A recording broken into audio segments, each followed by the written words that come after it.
Hi, and welcome to Freaky Fridays. Today I am on the campus of the Gettysburg College, and I want to bring you some stories of hauntings in the halls, which happen here even now and back in the 1800s as well. I'm outside of Barker House, or known as the White House on the campus, and this was one of the original buildings, and it was the home of the President Henry Barker and his family. And during the battle, they took care of some 18 Union soldiers right in this house. So please enjoy the scenery.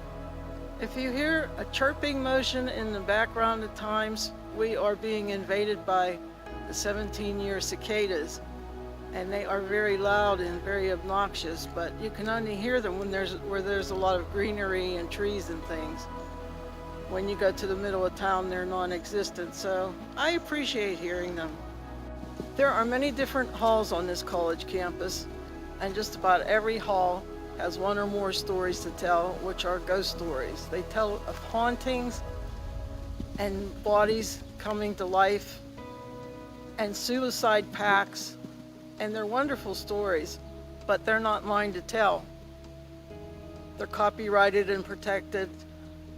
So, unfortunately, I can't tell you their stories, but I can tell you some stories of my own, and I hope you enjoy them. The first time I was ever on this campus, it was probably around 1995. And I was here just visiting and seeing the sights, and I joined a ghost tour that came down to the college in the evening. And as far as I know, they still do come here. It was called the Ghost of Gettysburg Tour. And they had us up at the Pennsylvania Hall. And we were sitting out on the front steps listening to the stories from the guide. And the guide was very good. She was dressed in costume and had her candle lantern, and I was really getting into it. I really was. It was probably around 9 o'clock in the evening. And it seems like it was fall because it was a little chilly, and the campus took on a different atmosphere at night. And, it's not so lit up, and it's kind of dark in places, actually. There's very, very little lighting. So it's a good setting for ghost stories, I guess, especially when all the light you have is a little candle lantern. Anyway, we were sitting on the steps of the Pennsylvania Hall and hearing the story about how in the cupola, once in a while they'll see a guard up there. And they say they see a soldier who has his rifle over his shoulder, and he's pacing around the cupola like he's on guard duty. I thought that's really something, So many people have said they've seen this, between students and teachers, administrators have seen this guy walking up in the cupola. And I thought, that would be pretty neat to see such a thing. Well, we were getting to move on to our next location for the tour, and all of a sudden people in my group started saying, look up in the cupola, you can see him. And you could see a figure up there. Now, I'm not going to tell you it was a Union soldier or a Confederate soldier, but there was somebody up there walking around. And they had no business being up there at that time of night. So I got chills all over me, and that was my first experience, my very first experience with hauntings in Gettysburg. I'll never forget that one. After I moved to Gettysburg, I had cause to go to Musselman Library. It's a beautiful library, brand new, and it has so many books and treasures in it, And I went to do some research for my guiding tours, and I went to the fourth floor. Now, I didn't know anything about the fourth floor when I was going there.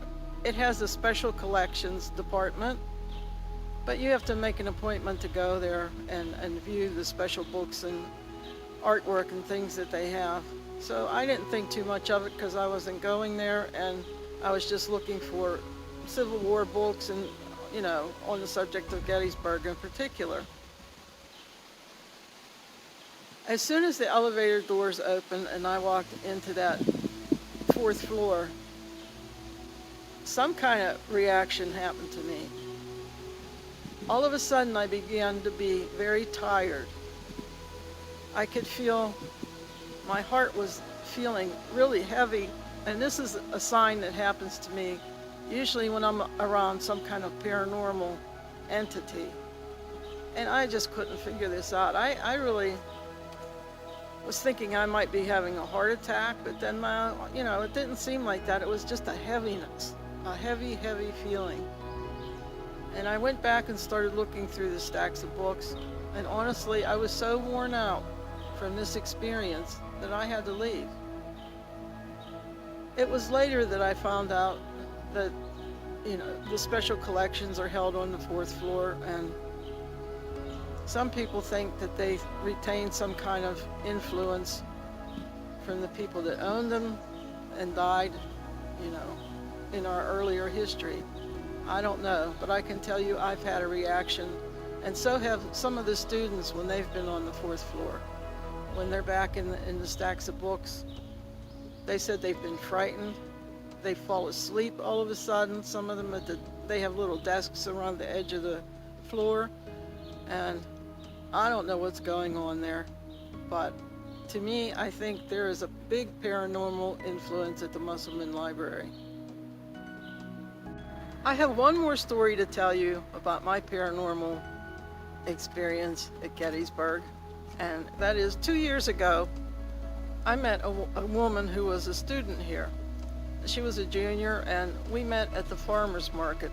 We were both volunteering to help them out behind the tickets booth, and we got to talking, and we found out that we lived very close to each other back in the Pittsburgh area. And we both relocated to Gettysburg, and we're loving it. And me being who I am, I had to ask her right away, have you ever had anything paranormal happen to you on the college campus? And she right away shook her head and started laughing, and I said, well, please tell me, and she was in the drama department. Now, I don't know what her major was or anything, or if she was just helping out, but she said over in the Klein Theater, they have a guy they call the General, and he seems to be a Confederate general. At least that's the way he's dressed, and he has a white beard and white hair. And he shows up seated in the theater when they're getting the stage ready and acting and everything. And he'll be there at the weirdest times. Sometimes he's seated in a chair on the stage. Sometimes he's there when they turn the lights on, and then he quickly disappears. They've been known to have their props moved all over the place in these theaters. There's actually another theater in the rear of the Klein Theater, and when props are missing, they're usually in one or the other theaters. And she thought that was so cool, and she loved hearing about the ghost stories, and that was her perspective from a student on campus. These stories give you something to think about. They make me think all the time, believe me. Please tell your friends about Freaky Fridays and Guiding Gettysburg. I would really appreciate it. Take care, my friends. See you next time. Bye-bye.